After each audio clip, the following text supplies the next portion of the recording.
T'es en tournage, tout est impeccable, ton expo, ton cadrage, le décor, tes acteurs, tu démarres la post-prod et là, tu découvres au mieux qu'il y a des détails qui vont pas et au pire que t'as un plan de foiré. Ton expo est bancale, t'as pas le point au bon endroit, t'as un bout de décor super moche dans le fond qui attire l'œil.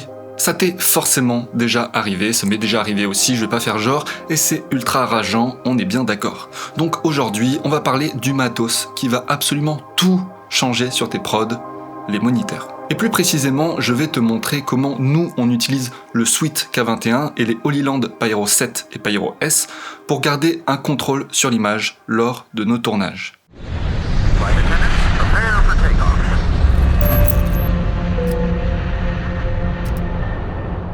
Bonjour à tous, c'est Nat, j'espère que vous allez bien. Donc aujourd'hui, on se retrouve pour parler un peu matos technique et restez bien jusqu'à la fin parce que j'ai une petite surprise pour vous. Sur nos dernières productions, on tournait en plein soleil, des journées longues avec une équipe de 6 personnes, des setups parfois complexes et un truc qui nous a littéralement sauvé la vie, c'est notre système de monitoring. On avait un combo parfait pour ce genre de prod, donc des Pyro 7 et S de chez Holyland et ce gros pépère de chez Sweet, le K21,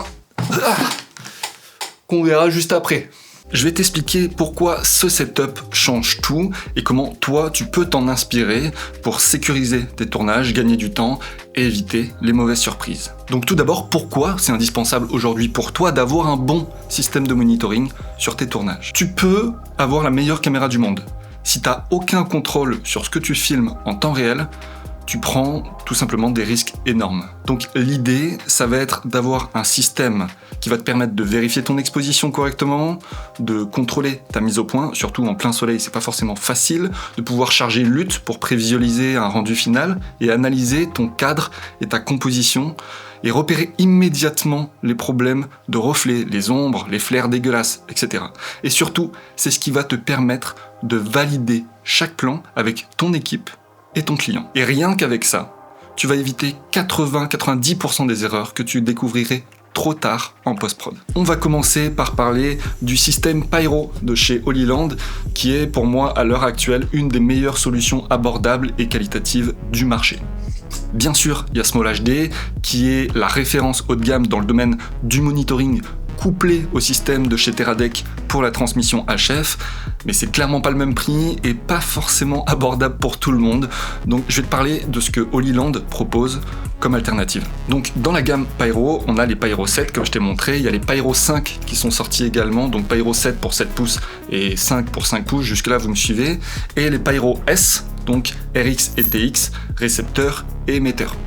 Ce qui est génial avec le Pyro 7, c'est que c'est un moniteur qui peut devenir également émetteur ou récepteur d'un signal HF. Et ça change complètement la manière de tourner et le setup caméra. C'est tellement pratique, putain, t'as un écran et t'as rien d'autre. Sur ta caméra, du coup, t'as plus besoin d'avoir un moniteur et un système HF, ce qui alourdit et complexifie ton setup, notamment en termes d'alimentation. Ici, tout est condensé au même endroit et ça transmet une image en 1080p 60 fps de mémoire avec une très très faible latence, même à longue portée, à tous les récepteurs HF Holyland sur le set. C'est ultra facile d'utilisation, super fiable, l'écran est lumineux et je trouve que 7 pouces, c'est la taille parfaite pour bien voir ce que tu cadres sans pour autant avoir un rig trop imposant. Donc vous l'aurez compris, je vais pas vous faire une review détaillée des specs des produits parce qu'il en existe déjà plein sur YouTube et ici je veux plus vous expliquer un workflow qui nous convient et qui pourrait vous aussi vous intéresser. À côté de ça, du coup, on utilise aussi d'autres Pyro 7 mais cette fois en mode RX, donc récepteur,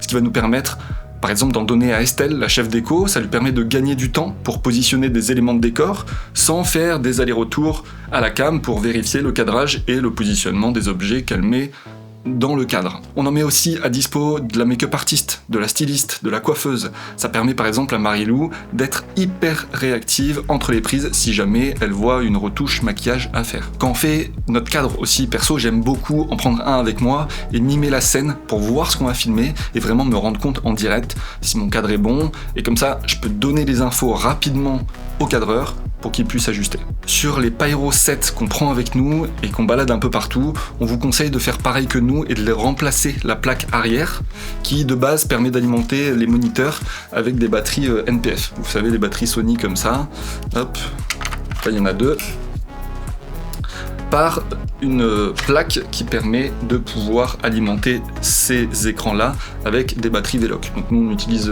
des nanos de chez Core, mais SmallRig en fait, Newware en fait, et on vous conseille de prendre des petites quand même pour que ce soit assez léger, mais c'est beaucoup plus facile de gérer la rotation des batteries et la recharge avec un bon chargeur de Veloc et beaucoup plus rapide qu'avec des NPF. Même si c'était pas le cas sur ces tournages, vu qu'on tournait avec des objectifs photo, le Pyro 7, ça peut être un très bon moniteur aussi pour l'assistant cam. Vu qu'il emporte un récepteur HF directement, ça lui permet d'avoir un setup très light et la latence est franchement très faible et largement acceptable pour faire le point efficacement. Bref, que tu sois sur un petit tournage ou même sur une prod avec un peu plus grosse, avec des équipes et des besoins techniques plus importants, je te conseille vraiment de checker cette gamme de moniteurs qui va te donner à toi et ton équipe un confort de fou malade sur tes prods. Maintenant, on va passer au Sweet K21, un moniteur de 21 pouces comme son nom l'indique et qui va te permettre de vraiment step up la qualité de ton travail de réalisateur, mais aussi de faire passer à un tout autre niveau l'expérience de ton client. Et ça, c'est super important. Le K21, c'est un peu notre moniteur tour de contrôle. Donc 21 pouces, comme je te l'ai dit, c'est gigantesque. La dalle, elle te propose du 1080p avec beaucoup de luminosité et il est livré en option avec un fly case comme le nôtre. Donc c'est ultra solide et résistant sur le set et il embarque tous les outils professionnels pour te permettre de vérifier ton cadrage, ta composition, ton exposition, ton focus. Bref, c'est comme un moniteur cam, mais juste en beaucoup plus gros. Il peut même être alimenté en Veloc si t'as pas d'arrivée électrique, et ça c'est génial, par exemple sur des shots en mouvement comme dans une voiture ou en plein milieu d'un champ en pleine nature, quoi. Alors oui, il y a peut-être un truc que je viens de te dire qui t'a fait tilter, oui c'est un écran 1080p. Et je vais te le dire, c'est largement suffisant. Pourquoi ? Parce que déjà, on va le coupler avec les Pyro 7 et Pyro S qui vont transmettre de la 1080p sans latence. Donc les Pyro peuvent transmettre de la 4K, mais pas sans latence. Et ce qu'on veut, c'est une image stable et fiable. Surtout que sur le terrain, on n'a pas besoin d'une qualité de zinzin pour un moniteur comme ça, c'est pas du tout le but. Si tu veux absolument avoir de la 4K sans latence, il faut que tu passes chez Teradek, par exemple avec des Bolt 4K. Et je peux te dire que c'est pas du tout le même budget. Et en plus, pour pouvoir afficher de la 4K sur un moniteur aussi grand, avec autant d'options, il va falloir aller chercher chez Small HD par exemple avec un Ciné 18, Ciné 24, et c'est à peu près 5 à 6 fois le prix. Donc à toi de voir ce qui est primordial et essentiel, et fais ton choix. Pour moi, aujourd'hui, ça reste un rapport qualité-prix ultra compétitif. Ce modèle, il est super récent, il est sorti il y a même pas un an, et pour le prix, ça fait un job terrible sur les tournages, que ce soit pour toi le réal, pour ta prod, pour tes équipes et surtout pour ton client. Que ce soit les Pyro 7 ou le K21, ce sont des moniteurs qui embarquent tous les outils nécessaires pour bien régler ton image au moment du tournage. Et ça, c'est primordial, c'est ce qu'on recherche pour un moniteur terrain. Pour gérer ton expo, tu vas pouvoir utiliser par exemple les false colors, la waveform. Pour faire ton point, tu as une fonction picking sur les deux modèles. Tu vas pouvoir intégrer aussi une lutte de prévisualisation. Tu as bien évidemment tout ce qui est marqueur, grid, safe zone, les guides. Donc t'as plus de mauvaises surprises quand tu édites une vidéo en verticale par exemple. Tu auras vraiment un contrôle sur ton cadrage qui est optimal directement sur le terrain. Donc si je dois conclure, sur un tournage, on sait toi et moi comment on peut être stressé par le temps, par les soucis techniques, par la météo, par ton client des fois. Donc pour moi, le but premier d'investir dans du matériel, ça va être de réduire toute la source de stress que tu pourrais éviter. Et ça passe, par exemple, par ne plus avoir aucun doute après une prise sur la qualité du rush que tu viens de prendre. Et c'est comme ça que tu vas pouvoir t'améliorer. Tu vas voir les détails et tu vas devenir de plus en plus pointilleux.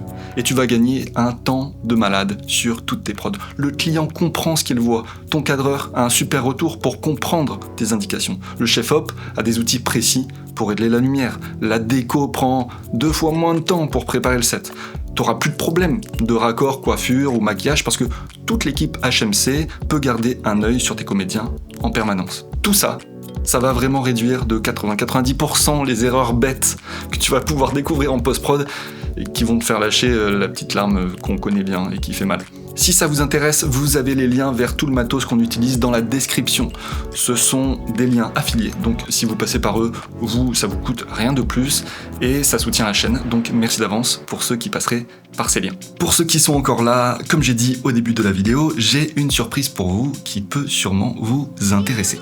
L'année dernière, vous m'avez fait beaucoup de retours positifs sur la vidéo qui vous apprenait les bases du mixage audio pour traiter vos voix, que ce soit des voix off, des interviews, etc. Donc aujourd'hui, je vous donne complètement gratuitement un e-book que vous allez pouvoir télécharger et qui va vous servir de véritable workflow pas à pas pour mixer vos voix. Vous allez comme ça pouvoir vous le garder à vos côtés quand vous passerez à l'étape du mix et enfin avoir des voix clean, bien mixées, une base saine et propre pour ensuite apprendre tout plein de détails, plein d'astuces de mix à un niveau avancé qu'on verra ensemble plus tard. On a donc le plaisir aujourd'hui avec Maxime de vous annoncer l'ouverture de notre school.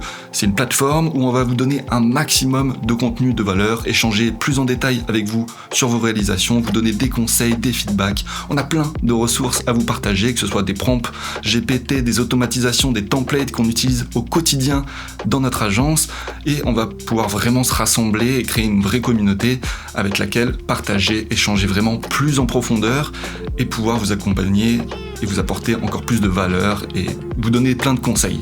Pour obtenir gratuitement cette première ressource, il vous suffira de rejoindre le School. L'inscription est gratuite, bien évidemment. Vous avez le lien dans la description. On a hâte de vous retrouver là-bas. Si la vidéo t'a plu, que ça t'a aidé ou que ça t'a fait découvrir des choses, n'hésite pas à partager, liker, commenter.